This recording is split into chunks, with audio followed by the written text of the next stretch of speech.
Et comme on le sait, le cœur de la paracha de Yitro est Matan Torah au Sinaï. Et on nous parle là-bas de la sonnerie du shofar. Selon le Rav Saadia Gaon, une des choses que doit réveiller en nous le shofar à Rosh Hashanah, c'est Matan Torah. Il amène 10 choses que le shofar de Rosh Hashanah doit évoquer en nous. Et un de ces 10 événements, c'est le Matan Torah, parce que le Matan Torah est identifié aussi avec la sonnerie du shofar, c'est ce que nous allons voir maintenant. Or, la montagne de Sinaï était toute fumante, parce que Akadosh Baruch Hu y était descendu au sein de la flamme. Sa fumée montait comme la fumée d'une fournaise, et la montagne entière tremblait violemment.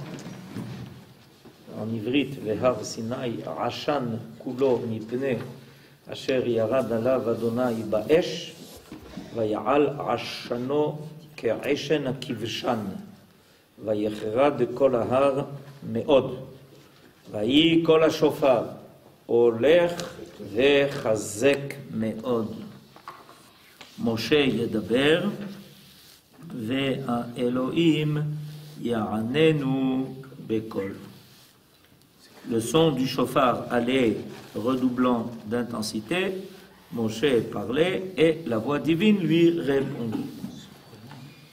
Alors, il y a quelque chose d'important que le Rav Mouk nous fait remarquer dans ce verset. La voix du shofar allait. Il n'est pas dit que le shofar. Il n'est pas dit le shofar. Il est marqué la voix du shofar. Kol ha-shofar. Ce qui signifie, d'après l'explication du Zohar, le message du shofar. C'est-à-dire, ce qui est important, on aurait pu s'attacher au côté, disons, musical, entre guillemets, du shofar. Mais le mot kol en hébreu a plusieurs significations. Évidemment, la signification première et littérale, c'est la voix. Mais aussi, ça veut dire une rumeur. Quand on parle d'une rumeur, ça se dit aussi comme kol, kol. Et quand, par exemple, un père dit à son fils, Shma bekoli, ça veut dire quoi? Ça veut dire réponds à ma volonté. Quand on dit Shma bekoli, l'intention est dire pas seulement écoute les mots que je veux te dire. Tu n'as pas besoin de dire à quelqu'un qui est en train de parler et tu lui dis écoute les mots que je suis en train de te dire. Et oui, tu es en train de parler, donc j'ai bien compris que tu veux que j'écoute les mots que tu as à dire. Non, Shma bekoli, ça veut dire beaucoup plus. Comprends ce que je suis en train de dire et agis selon ma volonté. Et c'est ça ce que l'on doit repérer dans l'expression Kol Shofar. Kol Shofar. C'est le nom de son livre aussi, du Rav Mouk, Kol HaTorah. Effectivement, c'est le nom qu'il a donné à son livre, Kol HaTorah. Or, ce message n'est autre que celui de la liberté, étant donné que le nom Shofar ne réapparaît qu'une seule fois dans la Torah. Et ce sera en tant qu'instrument de la proclamation de la liberté pour les esclaves. Dans la paracha de Behar, il y aura à nouveau une seule fois le mot shofar marqué dans la Torah. Alors évidemment, on ne peut pas quand même ignorer les deux seules fois où le mot shofar apparaît dans la Torah et ne pas les faire correspondre. À propos de quoi c'est dit, vous savez qu'au bout de 50 ans, donc ce que l'on appelle le Yovel, le jubilé en français, celui même qui était esclave est libéré. On parle des esclaves hébreux. Les terres sont rendues à leurs propriétaires. Chacun reprend sa propriété, les esclaves sont libérés. Il y a un grand changement qui se fait tous les 50 ans. Et comment est-ce que l'on annonce la liberté de ces esclaves? En sonnant du shofar. Cette sonnerie du chauffard se faisait donc tous les 50 ans. Et c'est intéressant de voir donc qu'il y a le chauffard au moment de Matan Torah, le chauffard au moment du Yovel pour proclamer la liberté. Conclusion, le message du chauffard que nous avons entendu au Sinaï est un message de liberté. C'est ce qui est ici retenu. Et ce sera en tant qu'instrument de la proclamation de la liberté pour les esclaves, pour les terres et pour tous les habitants du pays. L'annonce de la rédemption messianique de l'humanité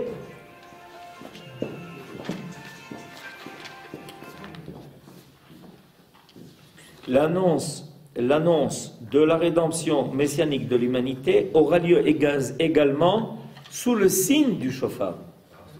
En effet, il est marqué dans le prophète Isaïe, Yitarka beshofar gadol.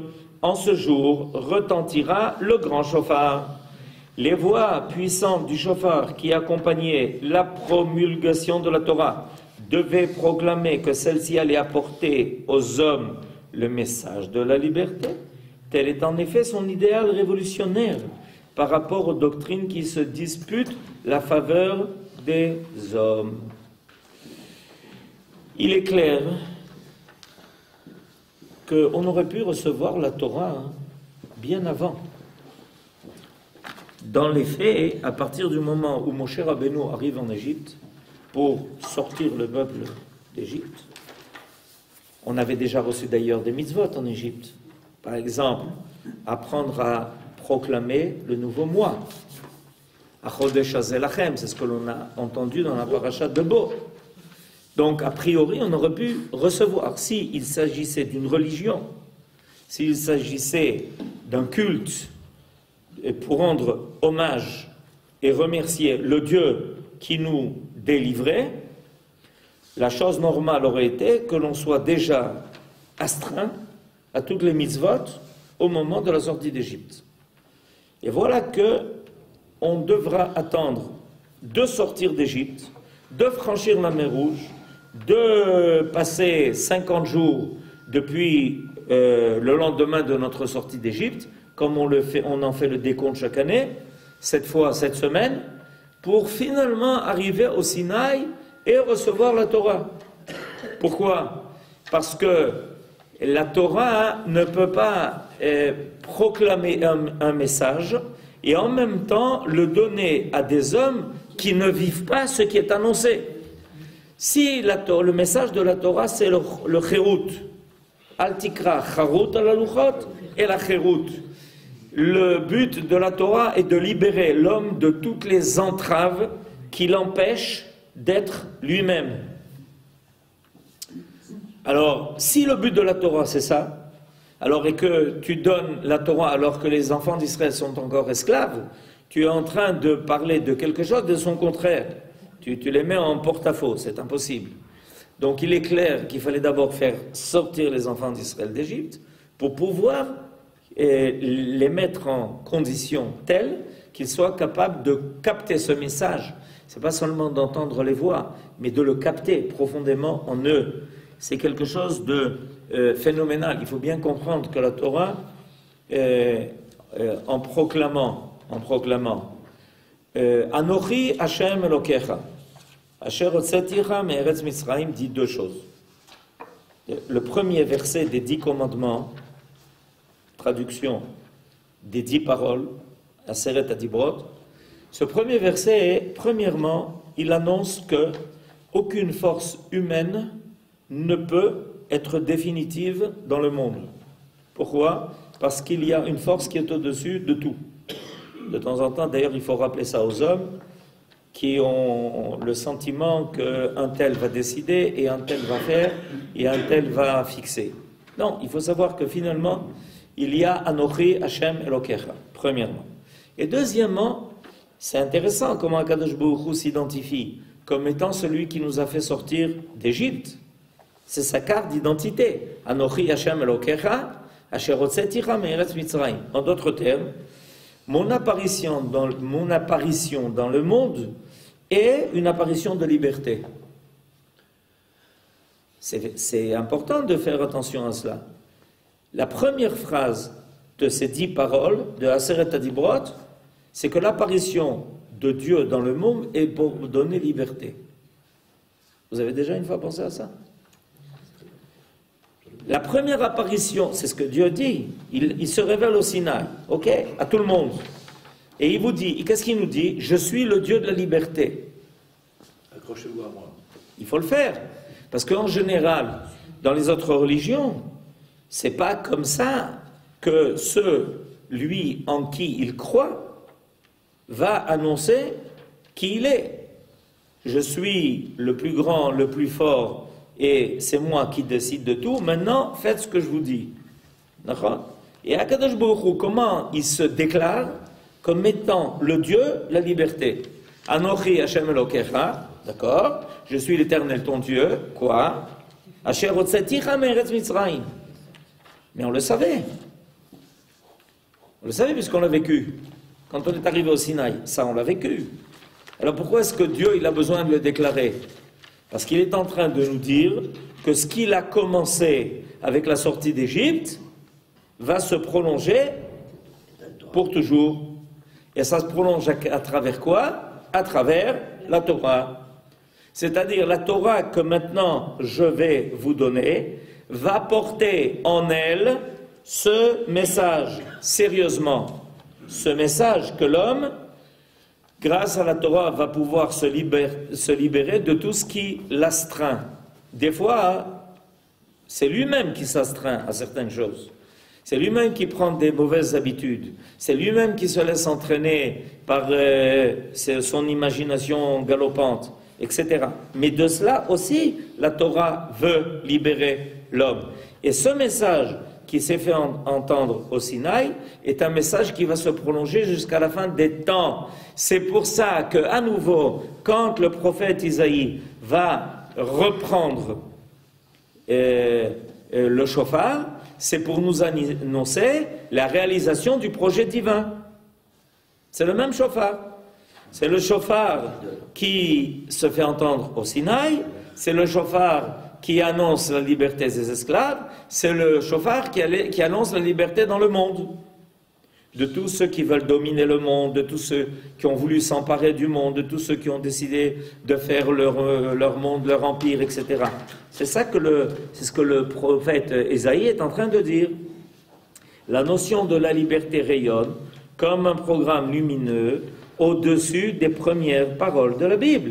Car en créant le monde à partir du néant, Dieu se manifeste comme étant souverainement libre et indépendant de la matière. Ok? Fadaï. Akadosh Baruch Hu, dans toutes les autres révélations, sont des révélations qui se font alors que le monde existe. Donc tu es déjà soumis aux règles du monde existant. Alors que Akadosh Baruch Hu nous est annoncé dans la Torah comme étant comme étant le Dieu qui crée, c'est-à-dire qu'il a précédé toute loi. Si il a précédé toute loi, ça veut dire qu'il est le Dieu de la liberté totale. Toutes les autres religions qui vont apparaître dans le monde, je les appelle les autres religions. En réalité, c'est faux. Toutes les religions, parce que ce n'est pas les autres religions, il n'y en a pas. Le judaïsme n'est pas une religion, donc je ne peux pas dire les autres religions. Donc, toutes les religions qui vont apparaître dans le monde sont des religions qui apparaissent une fois que les lois sont en place. Donc tout le monde, qu'on le veuille ou pas, est astreint à des lois. Donc il n'y a aucune liberté totale. Ceux qui ont véritablement compris ça sont les philosophes, qui ont dit, on a bien réfléchi, on a bien vérifié, on a bien calculé, il n'y a pas de liberté. C'est vrai. C'est vrai. Seulement, nous disons la même chose, avec une seule différence, c'est que le Dieu de la liberté nous a donné la clé d'être libre. Voilà la différence. C'est vrai, ils ont raison. Quand un philosophe vous dit « ne vous faites pas d'illusions, il ne faut pas croire ce qu'on vous raconte qu'il y a liberté », il n'y a pas de liberté. Vous avez raison. Seulement, celui qui est libre nous a donné la formule de la liberté. Parce que lui a précédé toute loi. Donc, il est astreint à rien, puisqu'il a précédé la création. Donc, il a la formule de la liberté.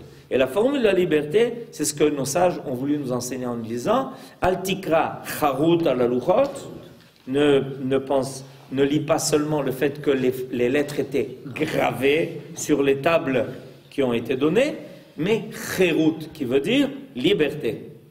Ok? Bon, alors, j'ai une question. Pourquoi les personnes qui hésitent à faire teshuva nous argumentent souvent je ne veux pas perdre ma liberté? Je finis mon propos. Oui, oui, il ne faut pas téléphoner, il ne faut pas ceci, il ne faut pas cela. Puisque Dieu a créé les hommes identiques, tout le monde a le même cerveau, tout le monde a le même fonctionnement interne, si j'ose dire, biologique. Alors qu'est-ce qui différencie les hommes ou les femmes qui disent ah non, si je fais teshuva, je vais perdre ma liberté, je ne vais pas pouvoir sortir le Shabbat. Ils ont pas compris. Qu'est-ce qu'il y a, puisqu'on parle de liberté? C'est faux. Hein? C'est faux. C'est l'inverse. Ils n'ont pas compris ce que c'est la liberté en fait. Ils croient que Ah, la ils ont liberté pas c'est compris. esclave de leurs besoins, leurs envies. C'est leur mission qui est fausse. C'est une Non, les hommes liberté. sont égaux. Dans leur fonctionnement interne, les hommes sont égaux.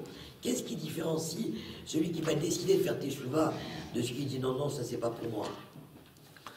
Alors, on va commencer par la première partie.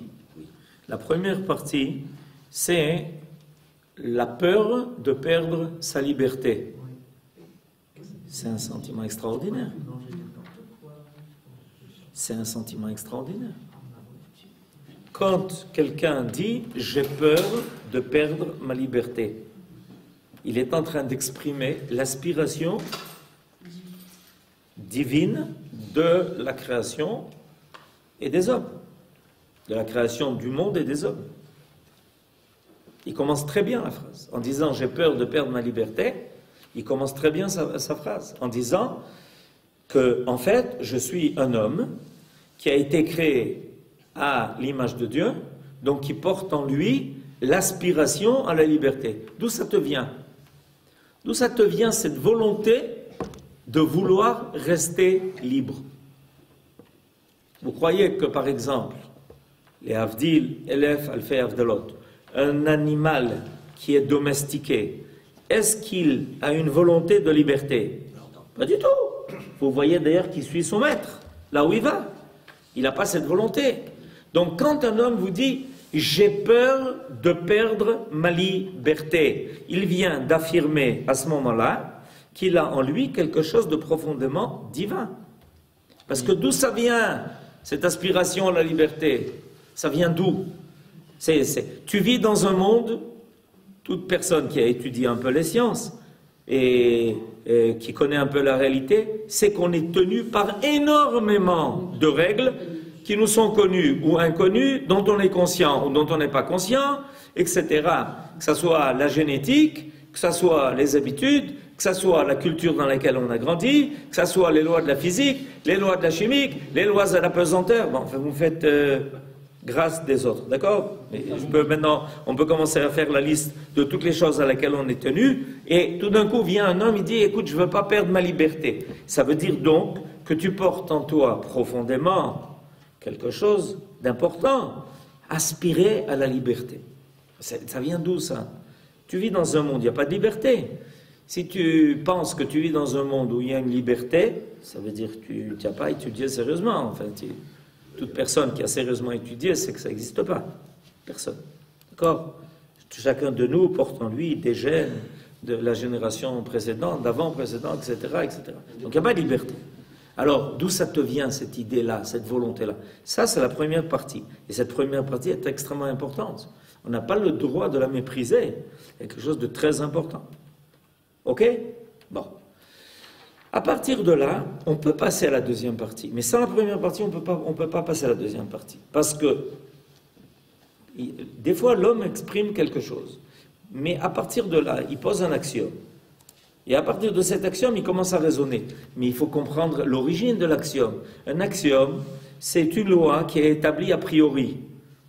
Mais cette histoire de loi établie a priori, c'est quoi? C'est quelqu'un qui un jour s'est levé et a dit ça? ou c'est quelque chose qui est tellement vrai qu'il s'impose à nous? Comment on explique un axiome? C'est quoi? Qu'il y a quelqu'un un jour qui s'est levé, Euclidès s'est levé le matin, il a dit, écoutez, je vais vous dire, j'ai pensé pendant la nuit, voilà, c'est la formule, non. Ou c'est quelque chose qui s'impose à nous. Et on ne peut pas commencer sans commencer par là. On est d'accord? Ça, c'est la véritable définition d'axiome. Un axiome, c'est quelque chose qui s'impose à nous. Et il y en a qui, finalement, ont fini par l'identifier. Les hommes ont toujours vécu selon ces axiomes. Seulement, ils n'ont pas été capables de l'énoncer. Ils n'ont pas été capables de l'identifier pour l'énoncer. Si vous n'êtes pas d'accord, dites-moi. Jusqu'à présent, vous êtes d'accord. Pas seulement vous, qui quelqu'un n'est pas d'accord. Ça s'est tellement imposé à nous que finalement, il y a un jour quelqu'un qui a pris sa tête entre ses mains et qui a fini par identifier l'axiome et qui l'a énoncé. Donc, si quelqu'un dit, écoute, la chose la plus importante pour l'homme, c'est la liberté. C'est un axiome, mais d'où ça vient? C'est précisément le côté divin qui est en l'homme. Ce côté divin qui n'est astreint à rien, parce que Dieu a précédé la création. Tout celui qui fait partie de la création n'est plus libre, parce qu'il est déjà tenu par toutes les lois de la création. C'est simple à comprendre. Ok. Maintenant, la deuxième partie de son argumentation est de dire, mais si je fais tchouva, en d'autres termes, si je respecte les mitzvot, ok, alors je vais perdre ma liberté. Alors là, il faut comprendre le problème. Le problème, c'est que l'homme cherche sa liberté dans un monde de contraintes. C'est comme ça que ça se passe. C'est-à-dire, l'homme dira, je suis dans un monde de contraintes. D'accord? Et ce monde de contraintes, j'en ai suffisamment. Par qui c'est imposé? Par qui toutes ces contraintes sont-elles imposées? Non? Non, par le fait d'être dans un monde qui est créé. Par le fait d'être dans un monde qui est créé. Les contingences. Toutes les contingences, toutes les lois de la nature, de la société, la psychologie, la sociologie, tout ce que vous y rajoutez, J à chaque fois, d'accord? On est d'accord? Tu es tenu à cela, ok? Alors l'homme cherche une liberté dans un monde de contraintes. Alors ça le laisse penser qu'à partir du moment où on va lui annoncer d'autres lois, on veut rajouter à son monde de contraintes des lois qui l'obligent déjà. Je suis déjà abasourdi, je m'écroule déjà sous les lois qui m'obligent à tellement de contraintes, et tu veux me rajouter à cela des lois. Voilà, c'est ça son problème. C'est comme ça qu'il entend les choses. Il entend, quand vous lui dites, tu sais, il faut respecter les mitzvot, etc. Alors dire, on est dans un monde de contraintes énormes. Il y a tellement de lois déjà qui nous obligent. Et tu veux me rajouter des lois, alors que ces lois, la nature, je ne peux pas m'y échapper. Par contre, à ces lois, je peux m'échapper. Et alors, on peut lui donner tort? Et alors la question est maintenant, est-ce qu'il a tort ou est-ce qu'il a raison? Voilà, c'est ça la question. Vous avez compris? C'est ça. D'abord, il faut analyser le problème de la personne à qui on va présenter la chose en lui disant, écoute, jusqu'à présent, tu étais tenu par 3 565 000 lois, contraintes, on va t'en rajouter 613. Comme ça, et 3 500 000, je m'en sors pas, tu m'en rajoutes 613, mais alors là, tu as fini, tu m'as terminé tout. D'accord? Voilà comment les choses analysent, comment les gens analysent les choses. Il faut le comprendre. Si on ne comprend pas ça, on ne comprend pas quel est le problème. Réponse. Quelle est la réponse? Il y a précisément un monde de liberté. Et ce monde de liberté, c'est ce qui nous a été révélé au Sinaï. Les lois de la Torah ne s'inscrivent pas dans le monde des contraintes. Zéro. Si on a compris ça, on a tout compris. Quand la Torah vient te donner des indications de vie, elle n'est pas en train de venir te rajouter des contraintes, elle est venue, au contraire, te faire goûter un monde où il y a des lois qui viennent, comment dirais-je, qui te permettent de toucher au monde de la liberté. Alors maintenant, dans un premier temps, c'est pas comme ça que ça a l'air. Parce que dans un premier temps, on a l'impression que, comme je vous l'ai dit tout à l'heure, on vient rajouter 613 contraintes. Mais à quoi ça ressemble? À quoi ça ressemble? Ça ressemble, et dans notre monde, il y a deux sortes de contraintes. Il y a des contraintes qui, quand on les subit, alors on amène d'autres contraintes. Et il y a des contraintes qui, au contraire, nous ouvrent une porte vers quelque chose qui est beaucoup moins contraignant. C'est le contraire. Il y a deux possibilités. Il y a des choses qui, quand on les subit, alors on se sent abaissé, on se sent avili, parce que ces contraintes-là nous obligent à rentrer dans un monde qui est encore plus étroit. Mais s'il y a des choses qu'on te propose, et on te dit, regarde, grâce à cela, au lieu de rentrer dans un monde plus étroit, tu vas rentrer dans un monde plus ouvert, dans un monde beaucoup plus large. Alors, vous voulez l'exemple? Est-ce que vous avez déjà pris l'avion?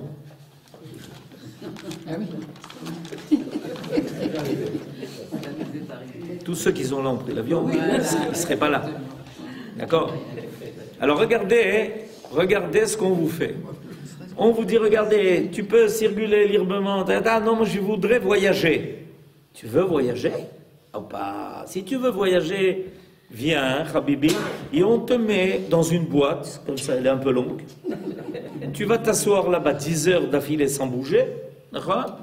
Et tu es sur un siège, tu ne peux pas ni aller à droite ni à gauche à droite. De temps en temps, quelqu'un t'annonce qu'il faut fermer les ceintures de sécurité. Ok, on n'a pas le droit de se lever, ne bougez pas, etc. Et toi, comme un... D'accord? C'est ce que tu fais.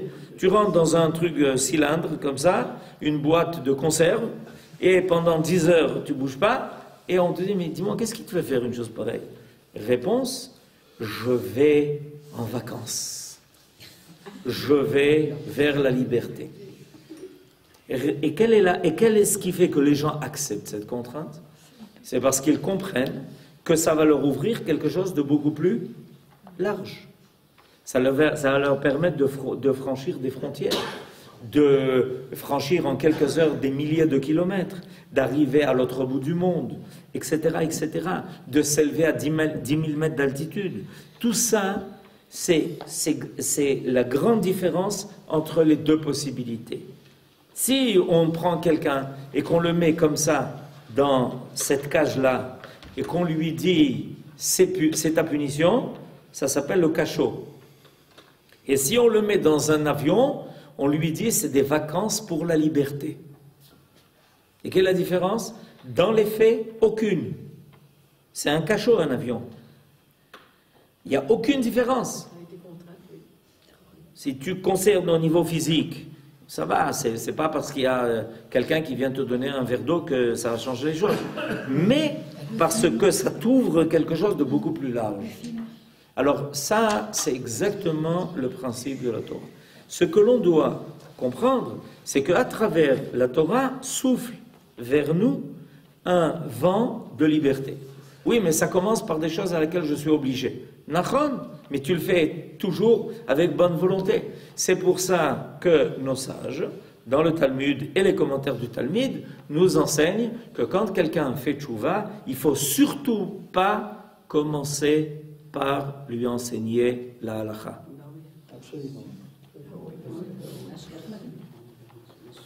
Il ne faut surtout pas commencer par lui enseigner la halakha. Parce que si on commence par lui enseigner la halakha, la première chose qu'il pense, c'est que tu es venu le rentrer dans un monde de contraintes. J'ai une question. Maintenant, on a donné un exemple dans le rôle, l'exemple de l'avion. Lui, il va te dire, mais donne-moi un exemple, vas-y, donne-moi un exemple dans ta Torah qui va me donner la liberté. Alors maintenant, évidemment, à partir de là, on a une autre optique qui est tout à fait différente sur la Torah.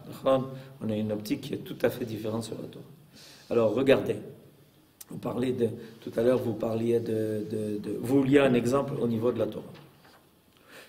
L'exemple au niveau de la Torah, il est très simple. Pessah.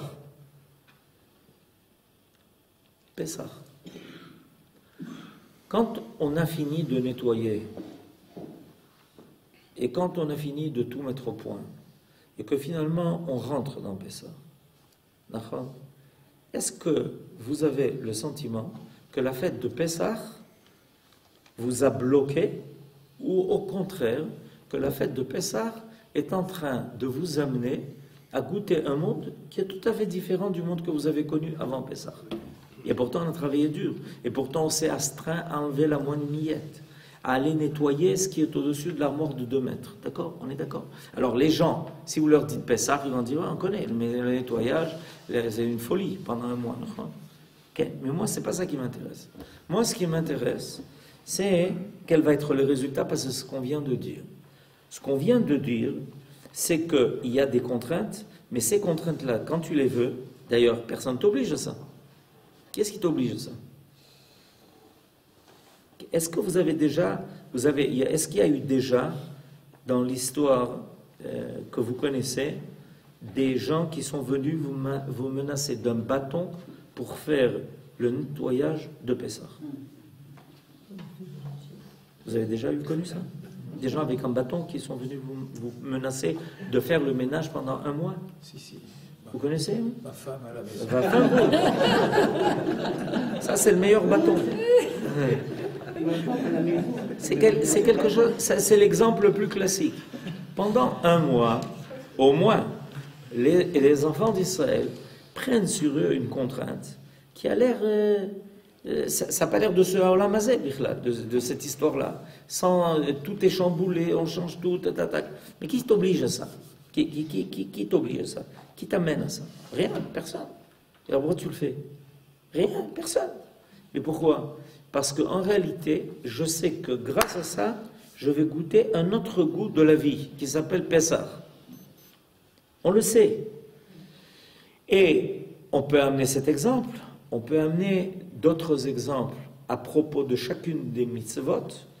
C'est un travail extraordinaire et important, et il faut le faire, de rechercher comment chacune de ces mitzvot, qui semble être une contrainte, en réalité, va nous libérer vers quelque chose de beaucoup plus grand que ça. Beaucoup plus grand que ça. Vous passez le cycle de toutes les mitzvot que nous accomplissons, et vous apercevrez que finalement, l'aboutissement de chacune de ces mitzvot va nous ouvrir un monde beaucoup plus large que celui que nous avons connu. Tout le monde veut faire Pessah. Tout le monde. Pourquoi? Et si tout le monde ne veut pas nettoyer, tout le monde en tout cas veut goûter Pessah. Tout le monde veut participer à Pessah. Alors je ne prends pas l'exemple de Yom Kippour. Imaginez-vous l'histoire de Yom Kippour. Tout d'un coup, un peuple entier arrête tout. Quoi? Tout. Mais quoi tout? Tout. Il n'y a plus rien. Mais qui vous oblige? Personne. Et pourquoi vous le faites? Parce que ce qu'on va goûter à la fin de Yom Kippour n'a pas de nom par rapport à ce que l'on a vécu et aux contraintes qu'on s'est imposées. Tout le monde le comprend, ça. Tout le monde le connaît, ça. Tout le monde le reconnaît, ça.